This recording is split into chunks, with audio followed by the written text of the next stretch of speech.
Brussels, René Magritte continues to paint in his prosaic style.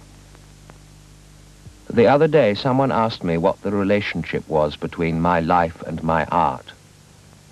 I couldn't really think of any, except that life obliges me to do something, so I paint. I do not believe that man decides anything, either the future or the present of humanity. A universe of chance? I don't know. Unknown forces? I hate talking about that because it doesn't mean anything, like talking about symbols. I think we are responsible for the universe, but this does not mean that we decide anything. Cause and effect? That's determinism, and there again one would have to believe in it. If one is a determinist, one must always believe that there is a cause which produces the same effect. I am not a determinist, but I don't believe in chance either. It serves as still another explanation of the world. The problem lies precisely in not accepting any explanation of the world, either through chance or determinism. I am not responsible for my belief. It is not even I who decides that I am not responsible, and so on to infinity. I am obliged not to believe. There is no point of departure. Breton remains fiercely hostile to the way in which surrealism is increasingly debased to describe any work that seems weird or fantastic. It's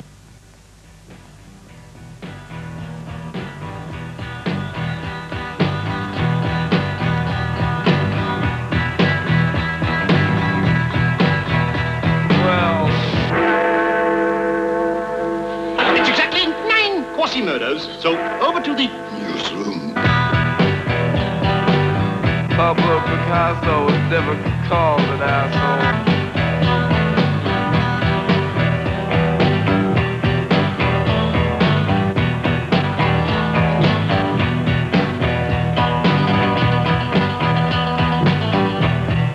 Well, we could walk down your street and girls could not resist the stare.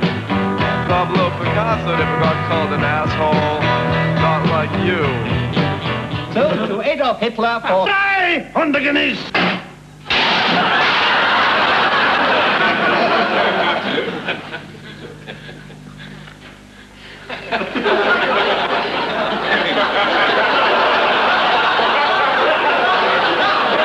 I hear they're ready for us now at the start of the main race this afternoon, so let's go right away and join Peter at the start. Well, they're under starter's orders for this very valuable Queen Victoria handicap. And they're off. And Queen Victoria is the clean jump ball, followed by Queen Victoria, and Queen Victoria. It's Queen Victoria still the back marker as they approach the halfway mark, but making ground now and starting to pass Queen Victoria. With Queen Victoria, and Queen Victoria still well placed as they approach the first fence. And at the first fence is...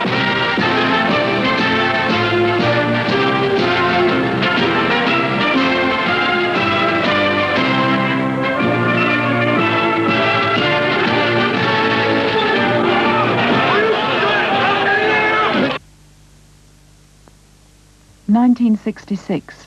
André Breton dies.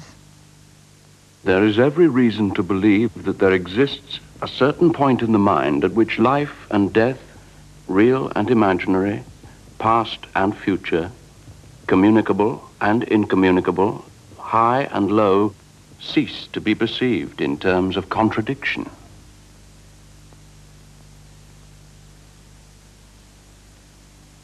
On the death of his friend, André Breton, Marcel Duchamp says, I have never known a man who had a greater capacity for love.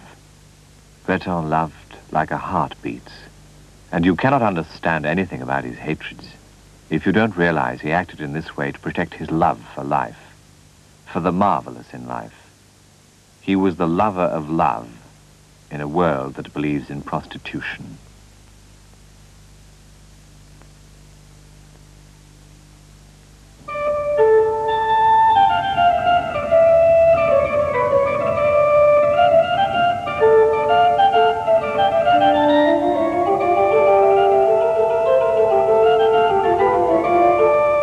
During the 1960s, Marcel Duchamp's work attracts the attention of younger artists, and he is described as the most radical thinker of modern art, with an influence which is rivaled only by Picasso's.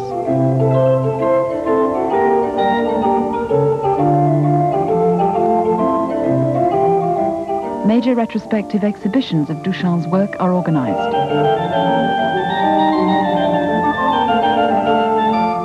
Since many of his early works have been lost, replicas and multiple editions of them are made. The large glass has been cracked, but 2 reproductions are constructed.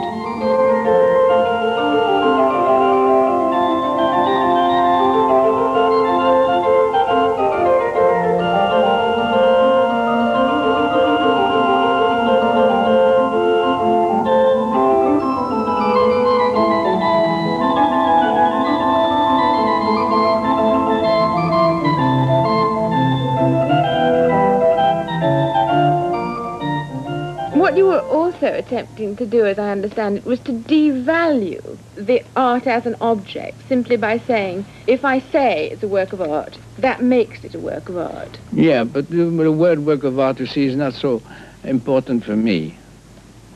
I don't care about the word art because it's been so, discredited and so forth. But you in fact contributed to the discrediting, didn't you, quite deliberately? Deliberately, yes. So I really want to get rid of it.